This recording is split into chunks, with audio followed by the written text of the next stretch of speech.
What's going on, everybody? Welcome to another edition of the CrazyFaceUno podcast. I'm your host, Shane McNeely. Just a reminder, CrazyFaceUno is inspiring others to do good and make a difference in our local and global community. And it's my honor to introduce my guest today, Mr. Scott Hoefler. Welcome, Scott. What's up, Shane? How are you doing today? I'm doing well. Thanks for joining me. Thanks for being here with us. Yeah, no problem. I'm looking forward to it. Yeah, so Scott, to jump to where you're at now, let's give everybody just a little bit of an update or a little rundown on you. You and your brother, you own, or is it just you? You own Side by Side Realty? Yeah, no, that's my brother and I's company. We started in April, and Side by Side Realty kind of stemmed off from mine and Drew's story. We're twins, so we share the womb together, and we've been doing life side by side since the start. But we also specialize in small multifamily properties, one of which are side-by-side property type, and so that fit into what our niche is. And then we love to work side-by-side with our clients as they navigate the real estate investment world, and side-by-side with each other. And all of our employees have some ownership stake in side-by-side and have the mentality. So that's kind of where the name stemmed from, and it's been great so far. Yeah, and I love your story. I love your mission. I love what you guys are trying to do. And, I think that the world needs more genuine people that care about others. And, that's part of what this podcast is all about, and working to kind of create that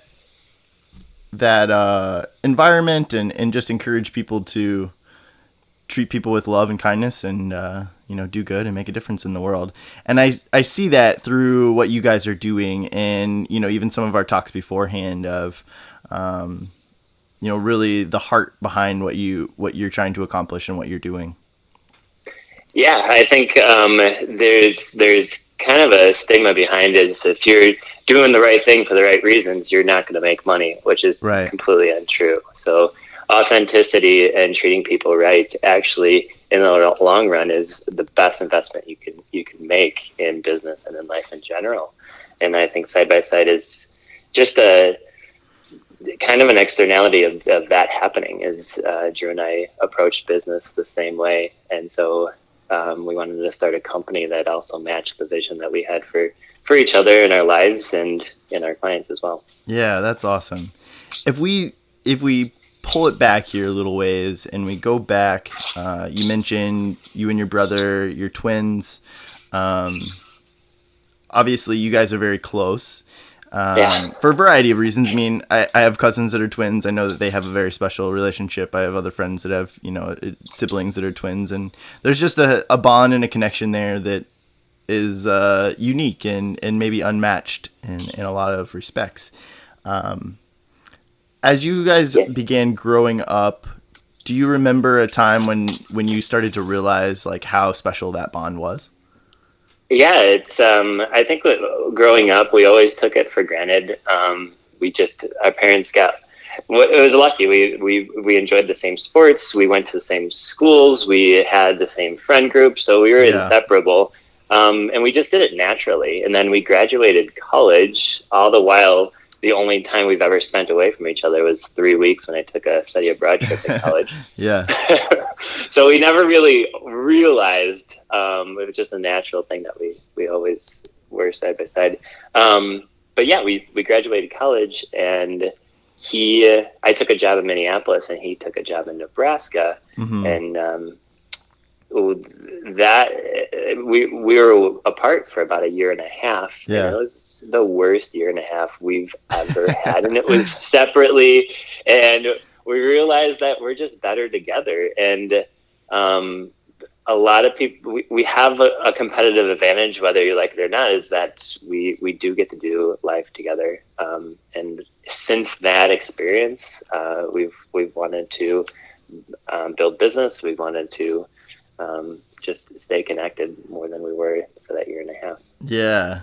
And it's crazy because I think that we all have those moments at some point in time when you realize like that aha, and sometimes it's the lack of something in your life that helps you realize like, nah, I can't do that anymore. Heck yeah. And in real estate, a lot of people approach us. It's like, how do you guys find a partnership? Well, we've we grew up with ours. We've had Yeah. 30 years of this. And so we aren't going to take it for granted anymore. Yeah. We're going to leverage it. We're going to help impact lives because we do have the two of us. And some people don't have that same gift, but everybody's got to know their own gift and competitive advantage. And we do talk is become the partner that somebody would want to partner with. And granted, I've had mine since childhood, but you can also, if you do want to partner, you just got to become that person that somebody's going to look at and want to work alongside. Yeah, absolutely. Good point. Good For point. business, for marriage, for anything. Yeah, exactly. That's so true. Yeah, because if it's like you got to be able to look yourself in the mirror and ask that question. And sometimes that's a hard question. I feel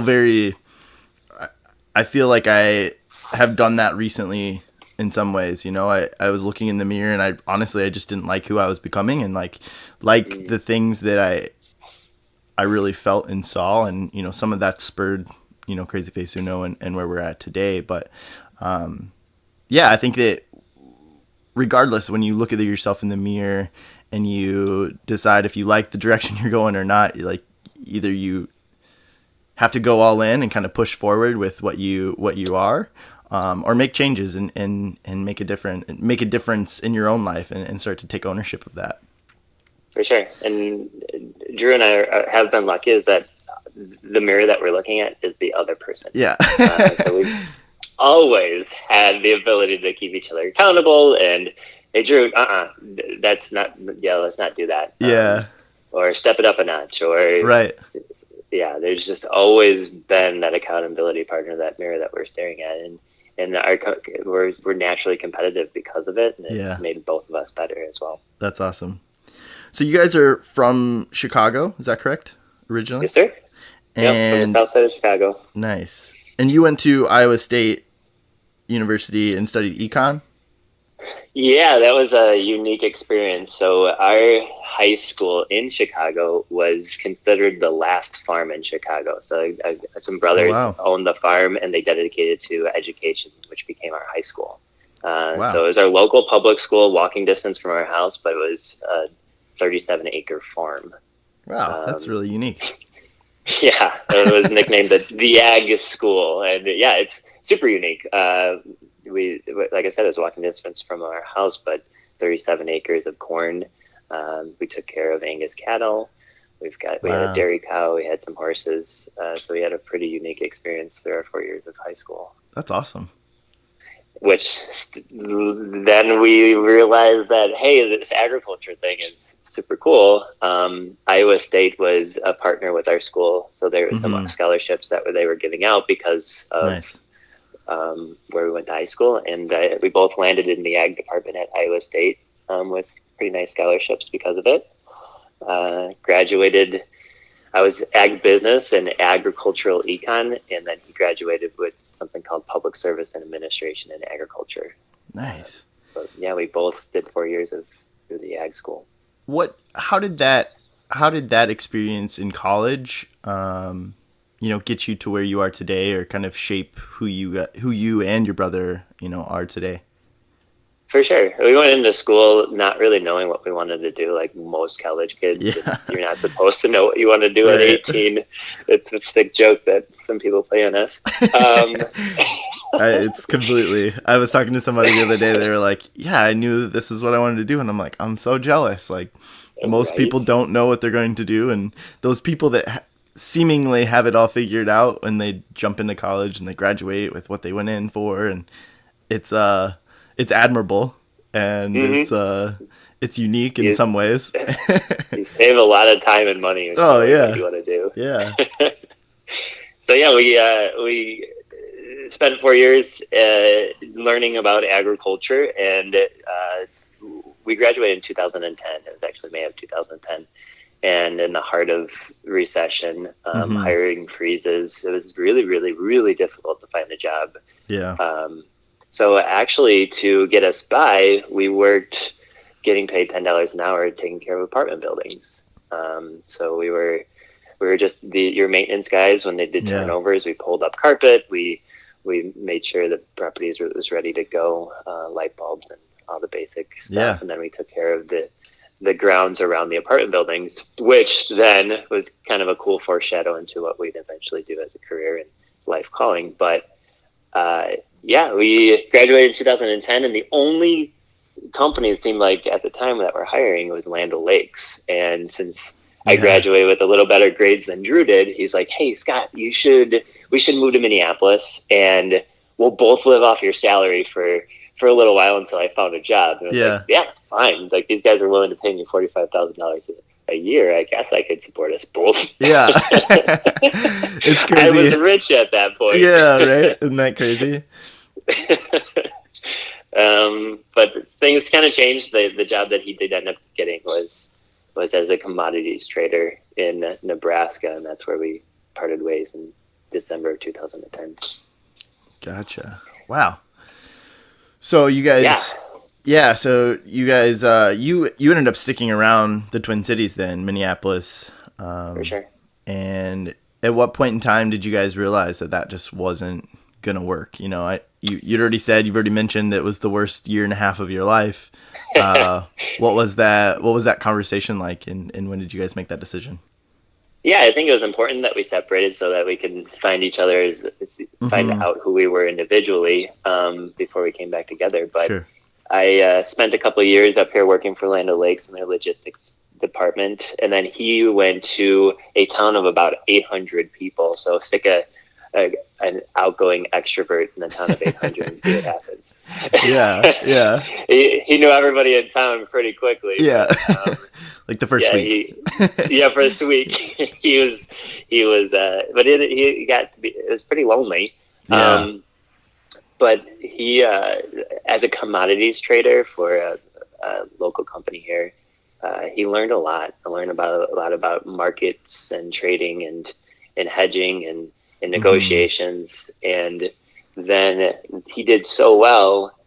He still wanted to be up in Minneapolis, so he approached his boss at the time. He's like, "Hey, it's been great, but I've got to get out of here. I've got to go to where my brother's up in Minneapolis." And they're like, "Well, we'd like to keep you around." So they actually placed him in Chicago, where family was, Oh, and that nice. was really hard. He got a really nice job making six figures Yeah. in Chicago, a couple years out of school.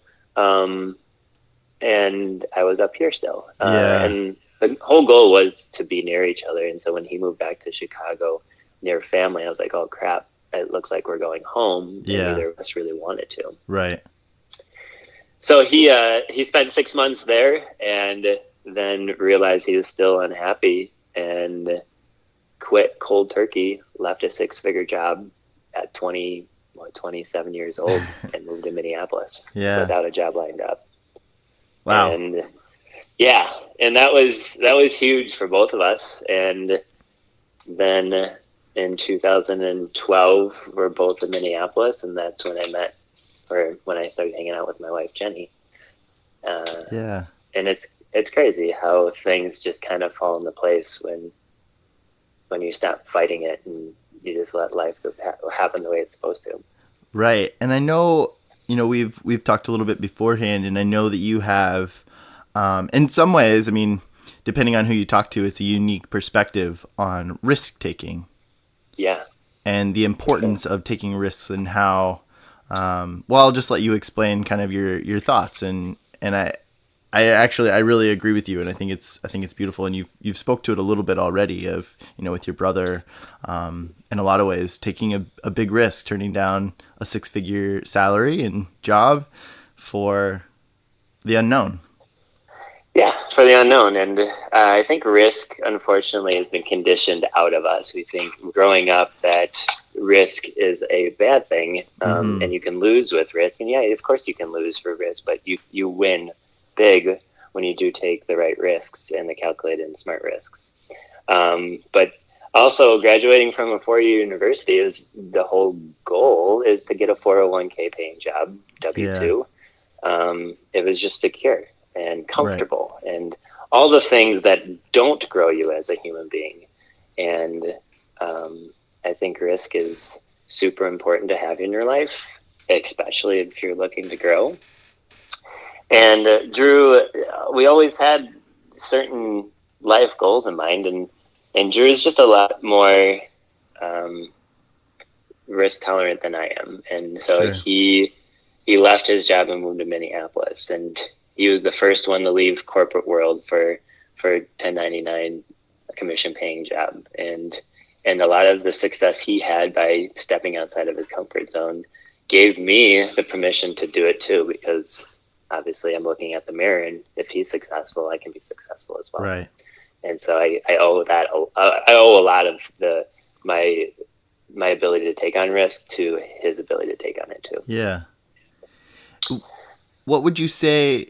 Obviously, you mentioned it here, the obvious things, but there's got to be a mind shift, a mentality that kind of shifts as you accept and embrace that risk.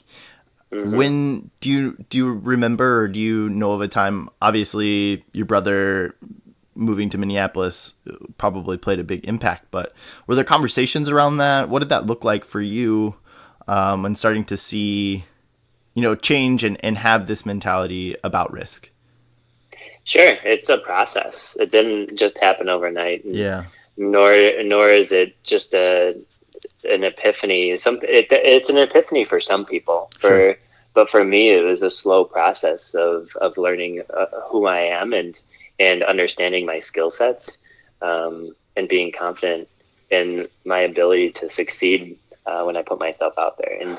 And up until the time with getting my corporate job here at Atlanta, or in Minnesota, um, I was pretty successful on whatever I did. Yeah. And it was amazing how my confidence just completely dropped when I landed somewhere where I was just Mm, comfortable. I wasn't pushing myself. I wasn't striving for anything outside of just show up to work, put in my yeah. hours, and come home kind of thing.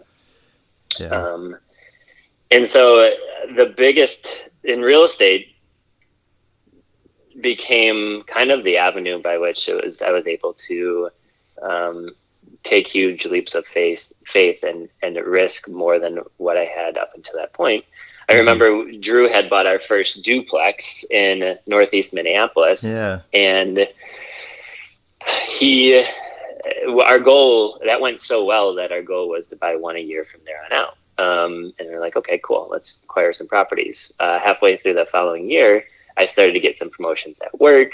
I met my wife, Jenny. We started thinking about a life together. And Yeah. I turned to Drew. I was like, I just don't have time for this real estate stuff. And he's like, Yeah. whoa, whoa, whoa, whoa. We had an agreement. Yeah.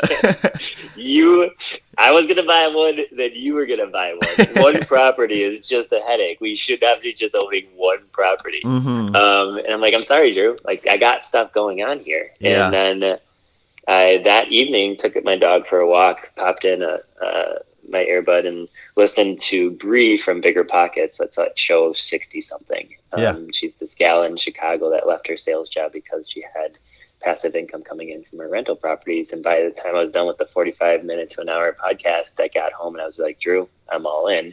And I've Right. been all in ever since. So if there's an evening of epiphany, it would probably be that walk where I just had to look seriously at what I wanted in life. And just because what was happening around me was people were climbing, getting promotions, Yeah. moving up on that ladder. And so I thought I wanted that too. But that wasn't really the case. What I really want is to make an impact in this world. And the only way to do that is to create some time, which is my most valuable asset, Yeah. and use that for the greater good. Absolutely. So we actually met Scott through uh, a lending broker, Yeah.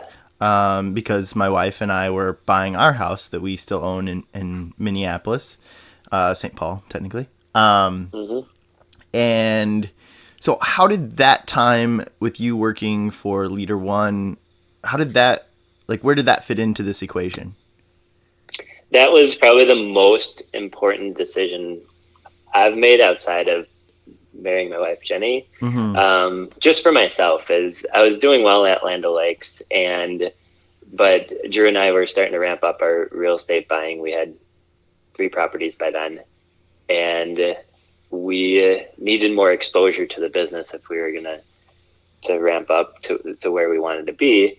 And Kim Burke and Leader One were awesome with helping us think bigger with real estate. Yeah. And I would go up, meet her at meetups, and we'd talk a lot. And 6 months prior to joining Leader One, I turned to Drew and Jenny. I was like, "Hey, I should really join Kim and her team at Leader One. I think that would be an awesome fit. She does a lot with multifamily. She's really, really knowledgeable in that area. I think Absolutely. it'd be a good fit." So, but Jenny and I were getting married, and work was taking off, and I was like, I'm just gonna wait 6 months and then approach it again.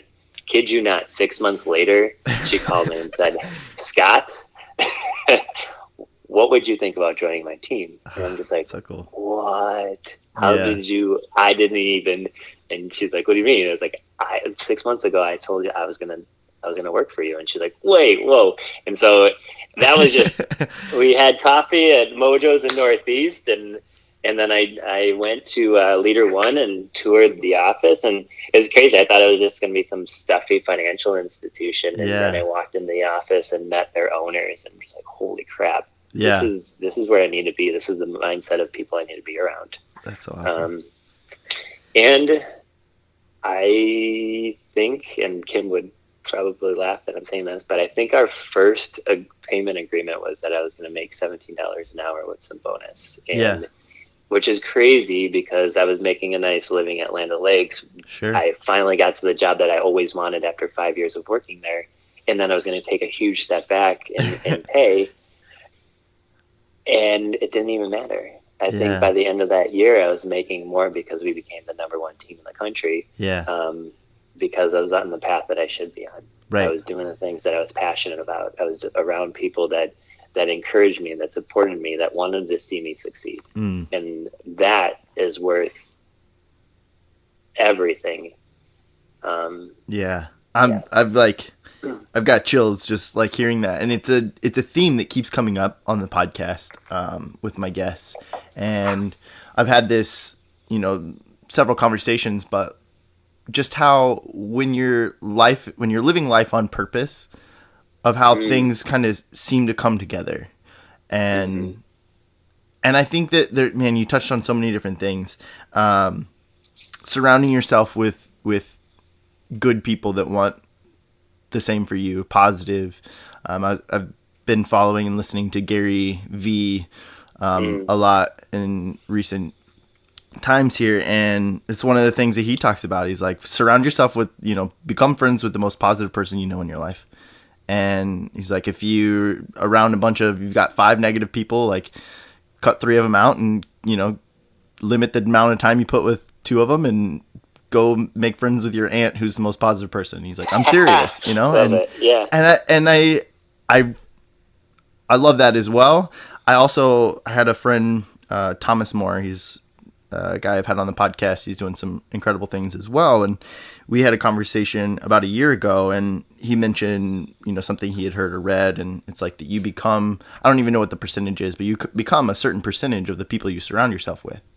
And those thoughts have really been like resonating with me and kind of just, making me think, like, who are the people that I have in my life, and are they helping me get to where I want to go in life? And it's a scary question to ask yourself in some ways, because, when you have friends and people that you love and care about, and you have to ask that question, are you helping me get where I want to go in life? And I think that that's reciprocal, right? Like when you're living your life on purpose, with passion, I think that you also share that with other people, and it's inspiring, and it rubs off, and you're pushing each other and challenging people. For sure. Yeah. I don't know. I love what you had to say there. And I think that the more and more I hear that, the more it's like, you got to take those risks, and you've got to put Hmm. yourself out there. Yeah, and Even even the fact that you took that pay cut, but it ended up paying off in the long run, and how on paper sometimes things that you think are the right thing, that safety, that comfort, aren't necessarily what's best for you. And no, I also read this or heard this quote: happiness doesn't equal what good. It doesn't mean that, like, just being happy doesn't mean that that's what's good for you. And the mm, analogy was, you know, if you give your kids, your kids love sweets, they love chocolate, they love sugar, but you can't just feed them a diet of sugar and candy. You have to also mm, give them nutrition and things that are good for them. And I don't know, I just really love where this conversation so far, and your story. I think it's beautiful. yeah, and you are in the same quote. You're the average of the five people around you, and at first, that's kind of a daunting That's what it is. The average of task. the Or five people. I'm gonna write that down because it's scary because most of those five people are in your minds probably better than you in a yeah. lot of ways. They probably have their life put together. They're excelling in their careers. They're they're the people that you want to become, and I think that's keeps some people from going after those relationships. Mm, And it's oftentimes you're selling yourself short because you can pour into them just as much as them pouring into you. yeah. And um, yeah, I perspective just is remember perspective is everything. interesting, right? I mean, it is everything, because I've it's been one of my biggest things I've learned through the podcast. I think, listening to the podcast afterwards has been interesting, because there's been so many times, and the listeners that have been listening for a while have probably, like, get off this topic because I keep bringing it up, but the perspective that I've had, even of my own self, of like, man, I got off the podcast and I was like, man, that sounded like crap. Like, dang it, and I listened to it and I was Yeah, like, oh, actually, like, that was fine. And then other times when I thought it was great, and I was like, oh, I could have been a little more clear with that conversation or that thought. It's just interesting, I think, perspective, and then just perspective of other people.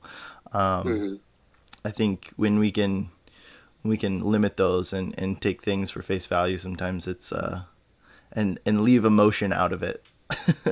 yeah, It's super yeah, beneficial. yeah. It's perspective is everything, and a lot of people don't use it when they're Mm, approaching their relationships. They assume that their perspective is the only perspective, and not just naturally. It's not yeah, because it's at fault of them. They just haven't been intentionally about switching the roles or reversing the roles and yeah, looking at it from somebody else's lens. And I think it's important that we have to be intentional of doing that perspective shift in most every scenario that we find ourselves in. absolutely. You've talked about your wife now, Yeah, Julie, Ginny, My Jenny. Jenny. So as you were dating, and obviously things were becoming a little more serious, how did these decisions affect your relationship? How did some of these conversations between you and her fuel where you are today as well? I know, through my marriage and through my relationships, like, these decisions, they play a huge factor in the direction, and like the story as it unfolds. How has Love that it. played had an impact on your relationship and the decisions that you've made? Yeah, Jenny is the love of my life, and I remember in college we knew each other. We were just friends at the time, kind of on that third to fourth tier circle, and we meet each other at parties. Or she actually lived down the hall from me, and I remember having a few too many wobbly pops and telling her I'd marry her one day. That's awesome. And so she would say you're weird, but I eventually did marry her. So it all came together. But yeah, so Jenny and I going through life and figuring out how our values, our goals, our decisions aligned is again another process and a journey. Mm-hmm. And I remember when Drew and I were buying our first couple of properties, Jenny approached me. She's like, and she knew my finances because we talked about it. And Yeah. I had credit card debt. I was in debt heavily with student loans and some other stuff, and now I was buying Yeah. properties. And she turned to me, she's like, "Do you even think about us long term? Do Oof. you?" Ouch. And that was a hard pill to swallow. Yeah. And I had the ring in my closet. So yeah, I did think about her, but my actions weren't showing her Sure. that I sure did, because I wasn't discussing with her. Mm-hmm. And a lot of things is around money and finances. Yeah. Where your money is, your heart is, and Yeah. and I wasn't showing her that our future was a priority for me when it came to my finances. Yeah. So I think for us and if there's any young couples here is that are looking to possibly get engaged or married, is a class that we took while we were engaged was Financial Peace University, and it was the best pre-marriage counseling that you could ever do. It got us right with our finances. It allowed us to learn each other's perspectives because we grew up differently. We grew up thinking about money differently. Mm-hmm. And if we can discuss what those differences were in a very respectful manner around money, there's other tough conversations that we can have that we can also have with respect and perspective Yeah. around kids, around faith, around Yeah. finances and other things that are hot button items. Absolutely. And you said that was Financial Peace University? Yep, Financial Peace University through Dave Ramsey and Yeah. a lot of churches around town teach it. And Yeah. then, and on top of that is our faith is center to how we make decisions and who we are as a couple. And so we pray together. We go to church together. Yeah. We've been on a mission trip together. It's just it's something that is what, if that's foundation in your life, a happy marriage is Yeah. just going to be inevitable. Absolutely. Yeah. That's awesome. So she confronts you with that kind of question. What were the ways in which you obviously you guys started talking about this and having discussion? Was that really the catalyst for her being on board, or kind of seeing the direction in which you were kind of headed, or what was that? That's that was the start of her confronting me and wondering, hey, did I think about us in the future? And that journey continued. And she's more conservative than I am, just naturally. Yeah. We joked in our pre-marriage counseling is that I'll float my hot air balloon and she'll pull out her bazooka. And so That's awesome. which is great. She grounds me, and I lift her up. So it's an awesome 1-2 punch.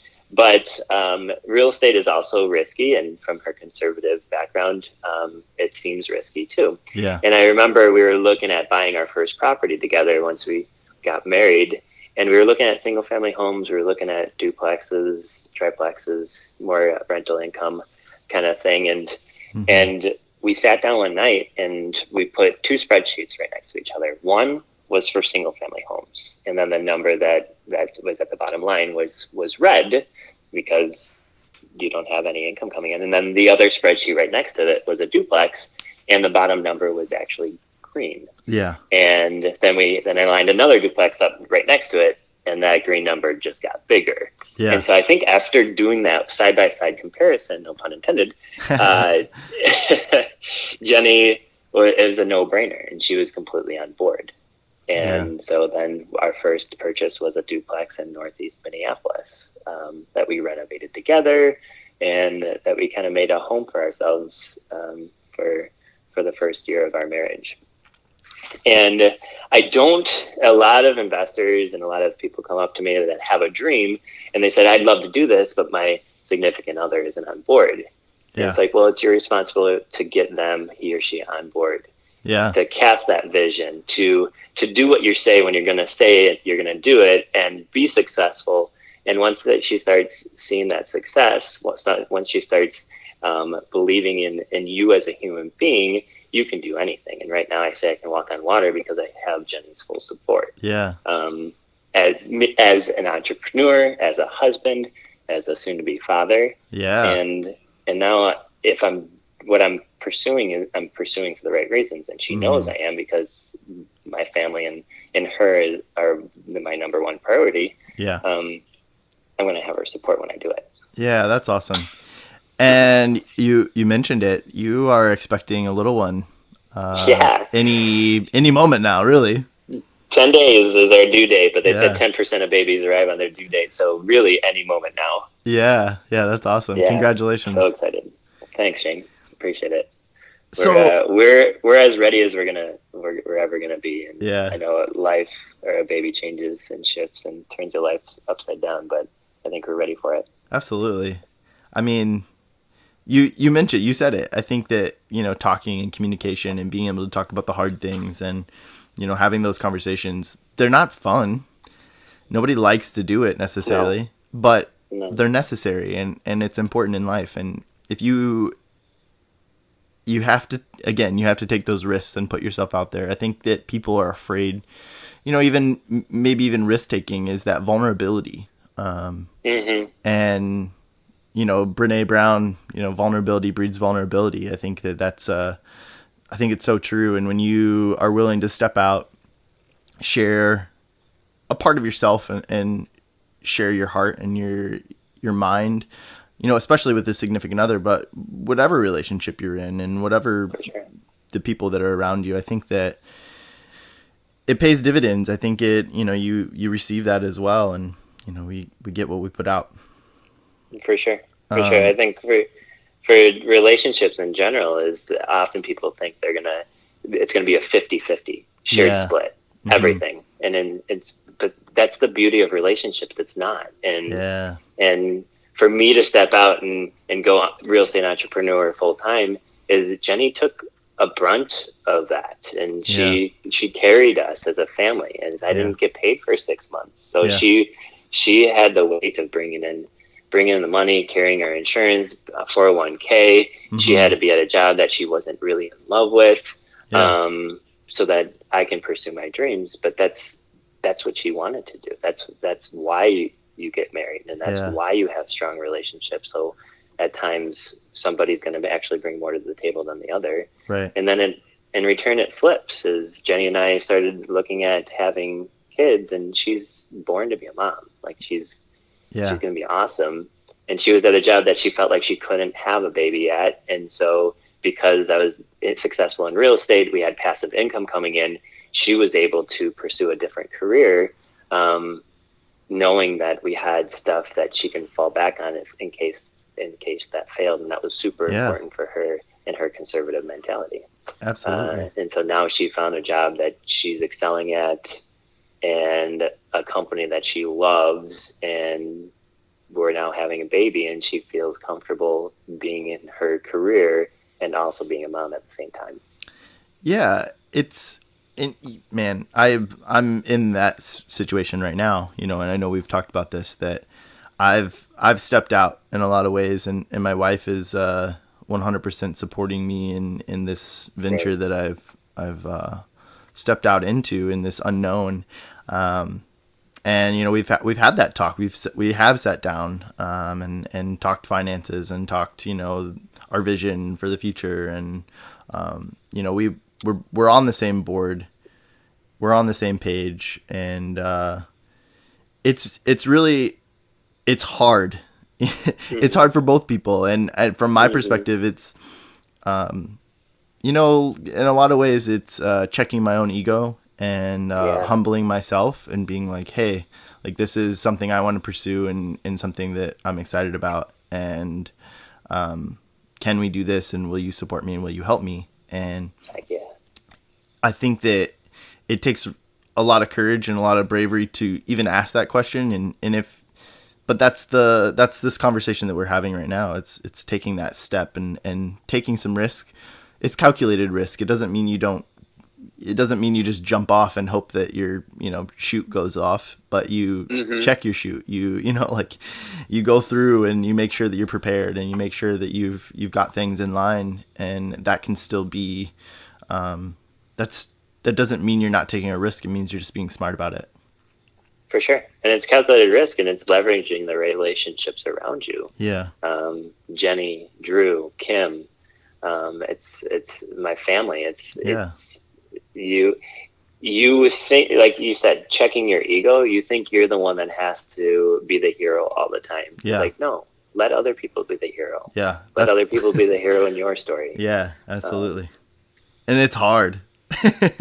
Yeah, Yeah, I so mean, hard. it's so hard. So hard. I have to check myself every day. It's like real. It's really, it's real. I mean, I just, I don't, I don't like asking for help. I don't No, like being dependent on somebody else. I don't like being out of control, and that's what it feels like to me. feels like, yeah.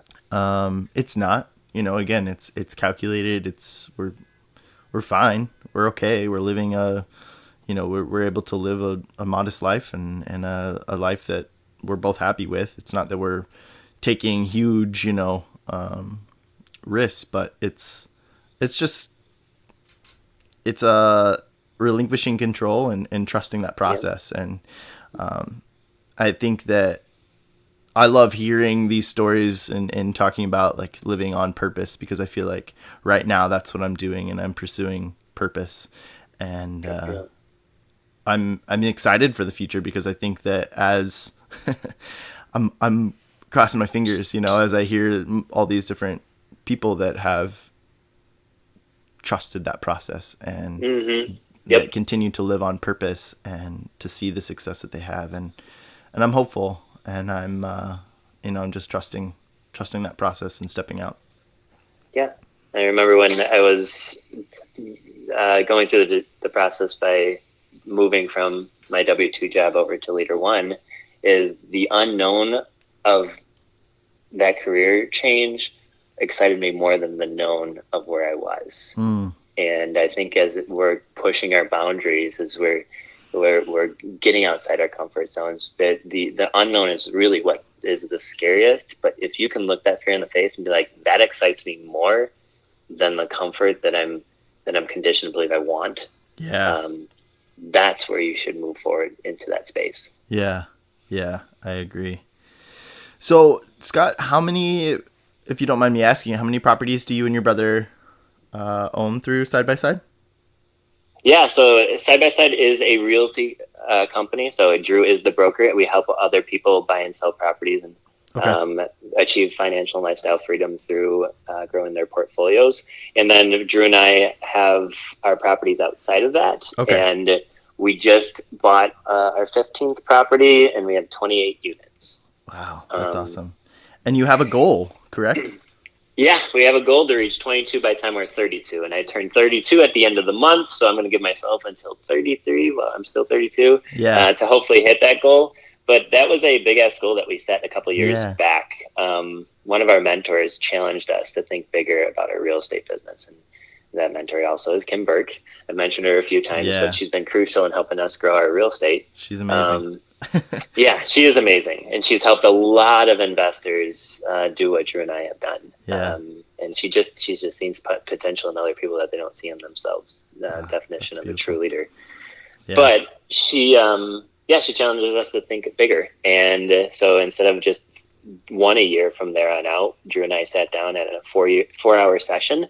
I read Traction, and Drew will say I read Traction, and he just paged through it. And after that Traction. 4-hour session, we got right with our goals, and we decided we're going to turn it into a business. And so we were going to buy 22 properties by the time we're 32. And in that year, we bought 5. The following year, we bought 6.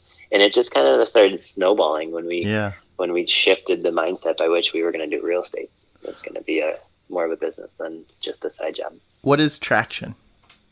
Traction is a pretty awesome business growth book, and Okay. I'm trying to think of the name of the author right now, but it's designed to scale your business up. Gotcha. And follow some processes to grow a business that's sustainable and successful at the same time.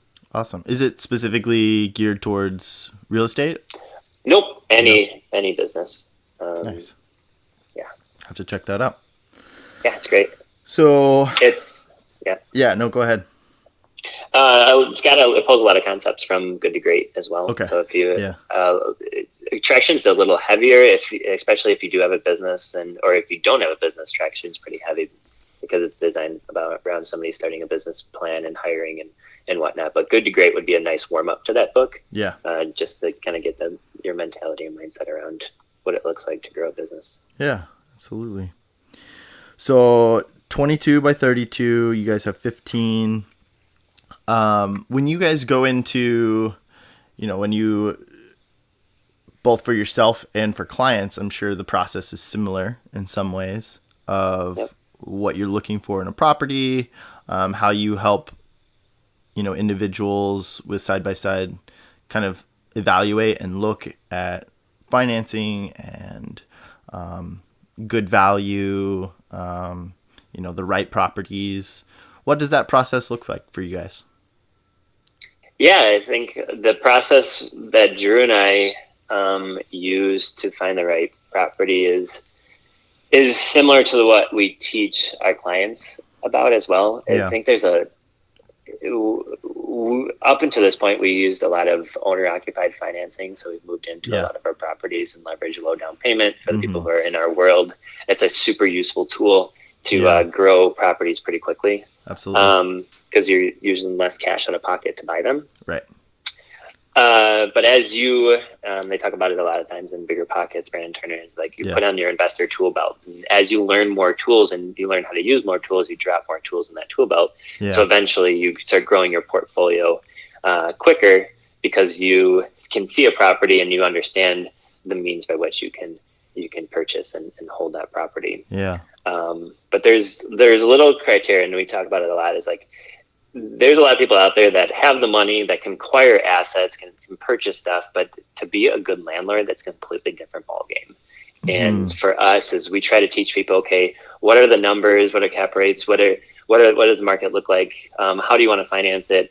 Will it cash flow? And then on top of that, we consult them. How do you become a good landlord? Yeah. And our goal is to raise up the next generation of landlords, and because landlords have get a bad rep for good reason. So there's a lot of bad landlords out there who believe that people live in their properties and they have the privilege of being there. And it's like, no, that person is paying your mortgage. Right. That person is making memories in that home. That person is bringing their baby home for the first time in that property. And so for them, they have ownership over it. It's a shared ownership. Yeah. Because without them, that mortgage isn't paid and you're losing your home.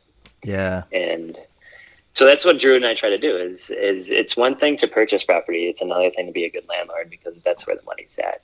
Yep. That's where the relationships are built. Absolutely. I love that holistic approach, because it's definitely I used to have my real estate license and did a lot of property management, and you see a lot of, even just looking at properties, you see a lot. I've been through my fair share of duplexes and rental properties, and it's just mind-boggling sometimes of just the landlords that do exist, and I guess that's why they're selling in a lot of ways, maybe, but yeah, not usually always. A lot of times properties on the market because it's a bad landlord. Yeah, and it's unfortunate. And with it comes bad tenants, because those expectations weren't set up front, and that relationship wasn't fostered the way it should have been. And so when you're buying a property that already has a tenant that had a bad landlord, you're probably going to get a bad tenant too. Absolutely. And I think, like you said, just it's that ownership and giving and allowing. Your tenants are the ones that are making those memories, and I don't know, just handing over some of that ownership, and it just, and trusting that you're not going to be nipped in the butt because of it. Yeah, absolutely. And I'm sure that there's risks. There's risk and I'm sure you've experienced some failures along the way, or some unfortunate events, and definitely you can't overlook the fact that not everything's going to be peachy keen and just go smoothly as planned. You have to, you're going to have some hiccups along the way, but it's part of the process. For sure. And your risk is what it is. And so you're going to run into some pretty shitty situations, no pun intended, but seriously, there is plumbing issues do happen. Right. But I think there's a ton of opportunity to also make an impact on your tenants' lives and vice versa. Yeah, When you approach it from a holistic, these are people kind absolutely. of mentality as well.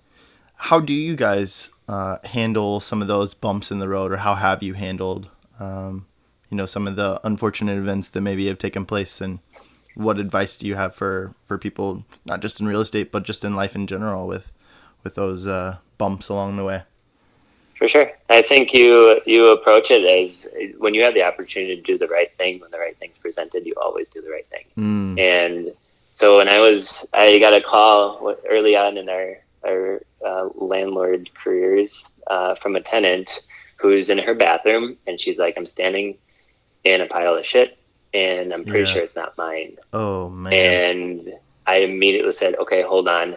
Called the local hotel that was dog friendly, booked her a room, and then called her back with her confirmation number for her and her two roommates and their Yeah, dog. that's awesome. Uh, and I didn't ask her questions like how, why would you throw it into the toilet, what, and none of Yeah, that. yeah. Like immediately, Because it didn't I knew matter she at the was in a. time. It didn't matter. It doesn't matter. Yeah, She's in a horrible situation, and no money can is worth me making that situation worse on her. absolutely. Um, and so I sent her a confirmation number, and she left, and we got the issue resolved. And I think oftentimes people want to play the blame game when shit hits the fan, and that's not the route you should go when you're Mm, dealing with people's lives. I Um, agree. and I think those kind of scenarios will happen when you are investing in real estate. And another thing we try to teach our clients is you have to have a bigger why. Like if you're investing in Mm, real estate just for money, that's not enough to get you through all the hardships. You have to have a bigger reason why you do that. And for yeah, me, is my time is my most valuable asset, and I want to be able to give back in ways I couldn't with a 9 to 5 job. yeah. And so that's what drives me. And like Drew and I try to do a flip. We had a partner. The three of us thought we were going to we're going to burst strategy, and then we decided we were going to flip, and then we kind of flip flopped on a few decisions with the property. But before it was all said and done, we lost $65,000 on that Ouch. venture, Yeah. and that was huge. But Mm-hmm.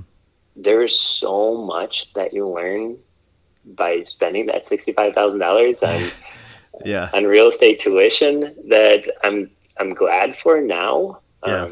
But at the time, it was tough. Drew and I don't think have ever been. I mean, we went at it a few times Yeah. because it just didn't go like we expected it was going to go. Yeah. But there's things you learn from some of the failures that you have, and I think it's important that you look at it from that perspective, because if we looked Absolutely. at it from any other perspective, we wouldn't be investing today, and side by side wouldn't be a thing, and I would still be in front of my computer at Land O'Lakes, and they're just things that wouldn't have happened if we let something like that keep us from pursuing our dreams. Yeah. Absolutely. That's cool. Yeah, and it's taking those. It's putting a positive spin on a negative situation Every time. Yep. every time, and Mm-hmm. and I think that's when you go back to one of our previous conversations here with Gary Vee and talking about these positive people around you. I get frustrated. I have gotten frustrated at my wife. She's one of the most positive people I know. Sometimes because she always puts this positive spin on things, and I'm like, that's not what I need right now, and maybe No. it's what I need, but not what I want. No. No. And I think that when I can look glass half full versus glass half empty, and I think that takes practice, and I think it takes work, and For sure. kind of using those, and it doesn't mean it doesn't have consequences. All of our actions have consequences, and positive and negative. And yeah, that's crazy. So what are your future goals? What are your guys, if you don't mind me asking, where are you guys headed Yeah. next? What's the future of Side by Side? What's the future of you and your brother's business and relationship? Yeah, great question. I think side by side became a thing around in April, and Drew and I were hitting the buying season pretty hard. And Yeah. then we sat down one day and we've got this thing called Side by Side Realty, and now what do we do with it? Right. We have a strong business plan. We have a vision for the company, but where we go, we just didn't have much clarity around that. And so we started talking to a business coach that kind of flipped things upside down for us in a good way. And he challenged, and the first meeting that we had with him is like, we need you to challenge this to think bigger, because Drew and I can naturally put a cap on it. And when you're just looking in the mirror the whole time, there's a lot of things that you don't see about yourselves that other people see in you. Right. Right. So it's important that we met with somebody else who understood real estate and business, and had the same values that we did, that can help us ramp things up. And Side by Side's growing, so we're looking to hire some agents, Awesome. and mostly agents that embody what Side by Side stands for, and lifestyle and financial freedom can be achieved through real estate. And each one of these agents are going to have their own style of branding and their own style of real estate investing, Yeah. to be a part of this company. And we have a lot of really good people in our network that we're reaching out to that I think will be a great fit. And we can help them, support them in helping them achieve exactly what they're looking to achieve within their own branding. So Side by Side's looking to grow. We're not at 22 properties yet, so it's still looking to buy rental properties. We started looking at Milwaukee. We bought a duplex in Milwaukee this year, so that was our first experience of investing outside our local market. Yeah. So that was a huge learning experience for us as well. Absolutely. And I know that you mentioned bigger pockets, and that's something they've talked about, is like outside of just your saturated area of kind of looking in other areas and other directions. I think you do look at your local. A lot of people look at their local markets and think, "Oh, it's saturated." Well, it's saturated because you know it's saturated, and you know it's saturated because you are local. So now leverage the fact that you are local and you have the ability to invest in areas of your local market that somebody from the coasts can't do. Yeah. And so I wrote an article about that on our website. I look at stuff in other markets, but also know that because of your position in your own market, there's opportunities that you can find that other people can't find. Yeah. You leverage your expertise if you will. Yep, for sure. Absolutely. Grass isn't always greener. It goes for real estate too. Yeah. Yeah, it's true. It's true. Scott, what advice would you have for, people obviously working with you if you're in the Twin Cities, or if you're looking to, kind of learn and get involved? But what would be some of your advice for someone who's looking to buy their first property or to find that financial freedom through real estate? I would say go through the process.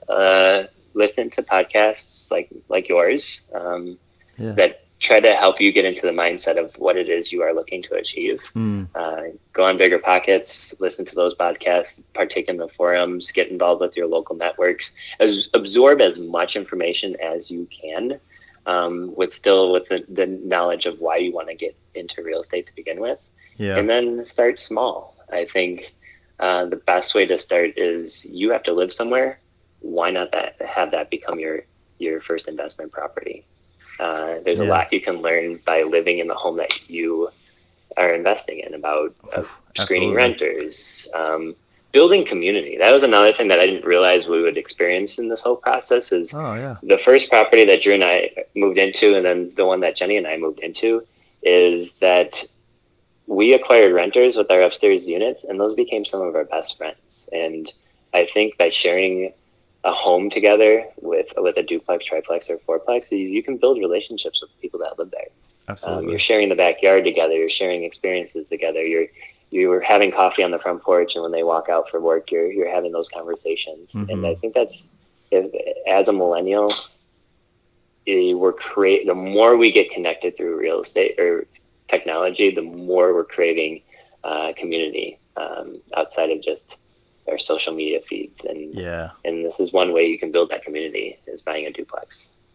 Absolutely. It's a beautiful thing. That's awesome. Scott, I feel like we've touched on a lot of your story. Is there anything that you want to mention or say before we kind of close things out? Not specifically. So Crazy Face Uno was started. Did you start that here in Minnesota and take it down to Florida with you? Yeah, I started the process. It's been a very organic. It's just developed very organically, and that's kind of how I want it to be.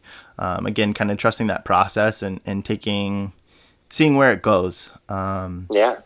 And so, yeah, I've had this desire. I've had the idea of.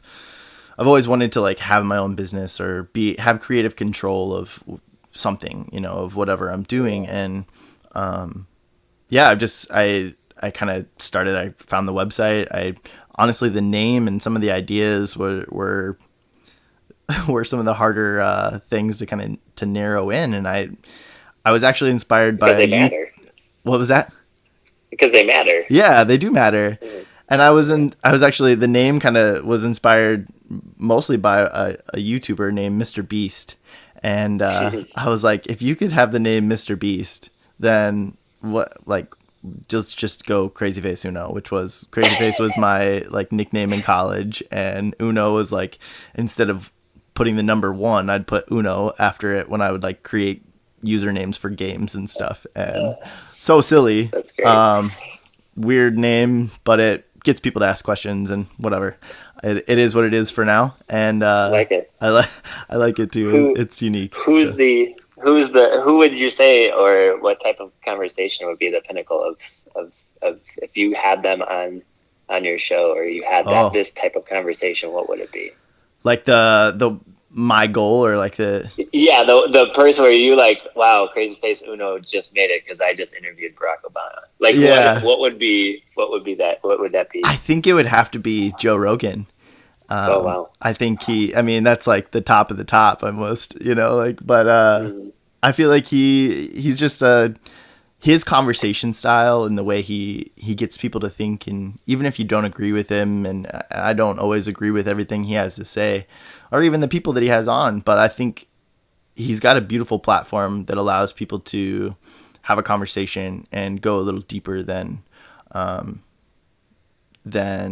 most, and that's Cool. something that I really appreciate about just this platform and having these conversations that, we talked about it. It's sad, but there's not a lot of times where you can say like, man, I sat down and had a conversation for an hour and a half with my, even your best friends or your brother. And what was maybe for you, it's different, but a lot of my friends and a lot of people I've talked to, it's like, yeah, I don't have this like in-depth conversation with just anybody. And this is a platform that allows that to happen. And, I learn Yeah. stuff about my family. I've learned stuff about, the people that I call my best friends and friends. And I think it's a fun platform. Obviously there's a few other people in my more like closer circle that